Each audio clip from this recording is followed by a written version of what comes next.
C23, C23, C23, C23, C23, C23.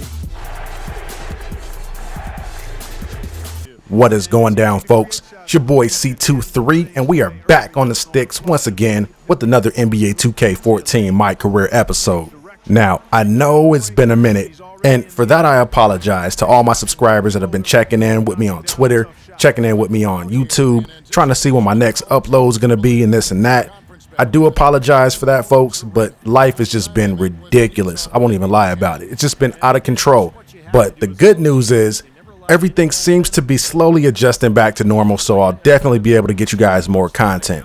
Now, since my last upload, there's been a lot of activity in the NBA. A lot of players are joining new teams, players are re-signing, possible trades are brewing behind the scenes. It's a lot of stuff going down. So, since my opponent this game is the Cleveland Cavaliers, I wanted to give you my general thoughts on the Cavs since they made a pretty big splash in free agency. Now, when free agency began, we all sat and waited for what felt like eternity for LeBron James and Carmelo Anthony to finally make up their minds and determine where they were going. And if you can remember, everybody was so sure that LeBron James would re-sign with Miami. I mean, everything was just lined up perfectly. He won championships there. He made 4 straight NBA Finals appearances. He had D Wade, he had Chris Bosh, along with some other guys. The Heat even went out and acquired the point guard that he called by name in Shabazz Napier. And not to forget, Bosh, Wade, and LeBron all opted out of their contracts around the same time, in effort to what most analysts said was to give Pat Riley more salary cap flexibility. So the LeBron back to Miami train was rolling. I mean, the hype train was absolutely moving. And then out of nowhere, you start hearing these reports, maybe about a week or so into free agency, that LeBron was looking for a max deal and that he'd possibly consider returning home to Cleveland. At that point, I just sat and I was talking to a coworker of mine, and I told him that if LeBron was going to go back to Cleveland, right now is the absolute perfect time to do it. There's no better time. The Cavs were almost in a perfect situation to get LeBron. They had the means to clear up cap space without gutting their entire roster, meanwhile keeping their young core and 3 former overall first picks all together. Now, at the recording of this commentary, keep in mind that there is a trade rumor floating out there that the Cavs are looking to acquire Kevin Love, and that may mean giving up Andrew Wiggins. And for the record, I would not do that deal. And there's nothing against Kevin Love. He's a really, really good player. I just have my reservations about players that excel on bad teams. And who knows, maybe that's why I'm not an NBA GM. So where do the Cavs go from here, you might ask? Well, let's see. As soon as LeBron James signed his Cleveland Cavalier contract, Las Vegas instantly ranked the Cavs to be the favorite to win the NBA title next year. Now, to me, that has sucker bet written all over it. And all you Cavs fans out there, just be patient with me and hear me out. But just think about this. When was the last time a superstar went to a new NBA team and won the championship that same year? I can only think of one team that did it in the recent NBA era. And by recent, I mean modern NBA era. I'm not talking about back in the day when Dr. J was playing or Jerry West, when cats used to wear basketball shorts cut off at the thigh and high top Converse shoes. Not talking about those days. I'm talking about the recent era. And the team that I'm talking about is the Boston Celtics. They're the only team that I can remember that actually did it, where they acquired a superstar and won the championship the same year. I believe that was 2007, 2008, something like that. And the only reason I remember that is because they beat my Lakers in the finals that year. And that's a different topic altogether. We're just going to leave that one alone. But my point is, teams that acquire superstars do not instantly win titles. It just doesn't happen. And that's not me talking out the side of my neck. That's history to show you right there. Think back to when LeBron first went to Miami 4 years ago. They probably could have done it, but the chemistry was not there. Besides running into a really hot Dallas Mavericks squad, I saw a Miami Heat team that was really struggling to find its identity still, even in the NBA Finals. It sort of reminded me back in, I want to say 2000, 2001, when the Lakers decided to throw together that old Hall of Fame squad with Karl Malone and Gary Payton. I want to say Horace Grant was on that squad too. Anyway, we made it all the way to the championship game, and we only won 1 or 2 games in the finals and just got outplayed the entire way through by the Pistons. It was the same exact scenario that I'm projecting for next year's Cleveland Cavaliers.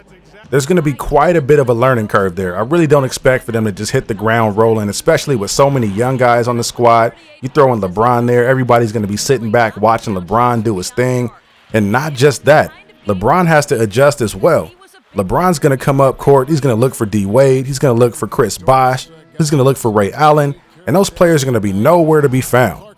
So whatever players that Cleveland is going to have to bring in, LeBron's going to need to adjust to them the same way that the players are going to have to adjust to LeBron, both ways. And I think they just brought in Mike Miller too. I guess there's some familiarity there, but he's really not going to be much more than a role player off the bench anyways.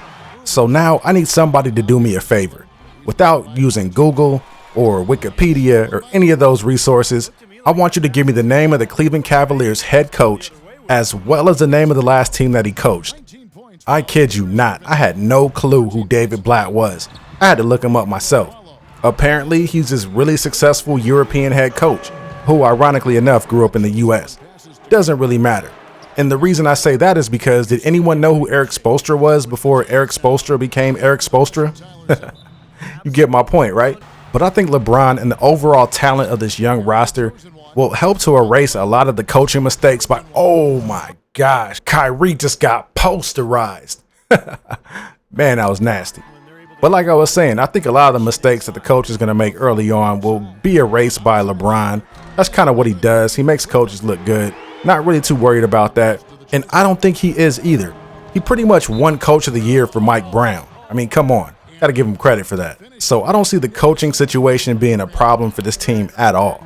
To me, the question marks all revolve around team chemistry, Kyrie Irving, and Andrew Wiggins. And I'll remind you again that at the time that I'm making this video, Andrew Wiggins is still on the Cavaliers roster. Now, Kyrie has all the talent in the world, in my opinion, to become one of the league's best point guards. He isn't there quite yet. I still believe he's about a year, maybe two away. But if LeBron can help that maturation process and get him on the list of top 3 point guards in the NBA, the Cavs could be a real problem. Now, on to Andrew Wiggins. He's young. He's crafty, he knows how to score. He just about has all the intangibles that you would want from a prospect. So why trade him? And yes, I understand that you're getting Kevin Love. He's 25. He can solidify the 4 spot. He can rebound like an absolute monster. And he can shoot the 3. I get that. But in my opinion, a player like Andrew Wiggins only comes along every once in a blue moon. Think about it. How many Kobe Bryants has there been since Kobe Bryant?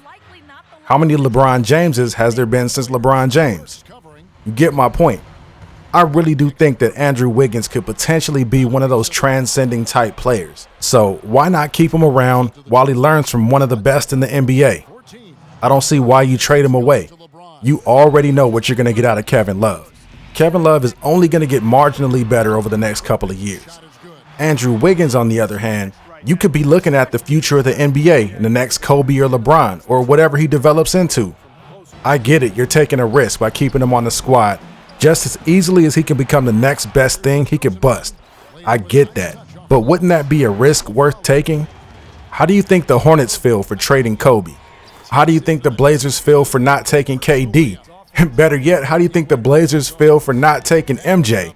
NBA history has shown us that these are the types of players that you do not pass on. You don't trade these guys. These are the types of guys you keep on your squad and let them develop. I think right now in the NBA, we're seeing a changing of the guard. Kobe's going to be gone soon. Tim Duncan's going to be gone soon. Parker, all those cats, Popovich, Dwayne Wade and those guys. Pretty much anybody drafted from 96 to about 03, 04 are pretty much on their way out. And I hope you guys aren't just listening to me babble this entire video. Hope you guys have been actually checking out some of this gameplay, because this was a pretty crazy game. I'm down 3 points with 17.8 seconds to go. I had to play the foul game and hope that they missed the free throw, and they did. So Waiters gives me a shot. It's 115-111 with 17.8 ticks to go. I inbound the ball, come up court, shake off Kyrie, and pull a 3 from way beyond the 3-point line, and I knock it down. So that brings us within 1 with 12.7 to go. And I still have to foul. Hopefully Waiters will miss another free throw or 2 and give me a shot at pulling this one out the buzzer. Let's see what happens. First free throw, no good. So either way, I'm going to need to play for 2 points next possession. And he missed it. Let's run it. So LeBron gets the board. I'm calling for the ball the entire way up court. LeBron finally gives it to me with 5 seconds to go. I try to go to work on Kyrie, but he keeps me at the perimeter. So I'm just forced in desperation to cough up some garbage, and I miss the shot. So that's the way the game ends. But getting back to my point on the Cavs, if they play this thing with Kevin Love and Andrew Wiggins the right way and end up keeping Wiggins, I think over the course of the next few seasons, the Cleveland Cavaliers could do some real damage in the NBA. And I'm talking dynasty type of damage. The type of damage like the Spurs do every year, how they're so competitive. Will it happen? Only time will tell.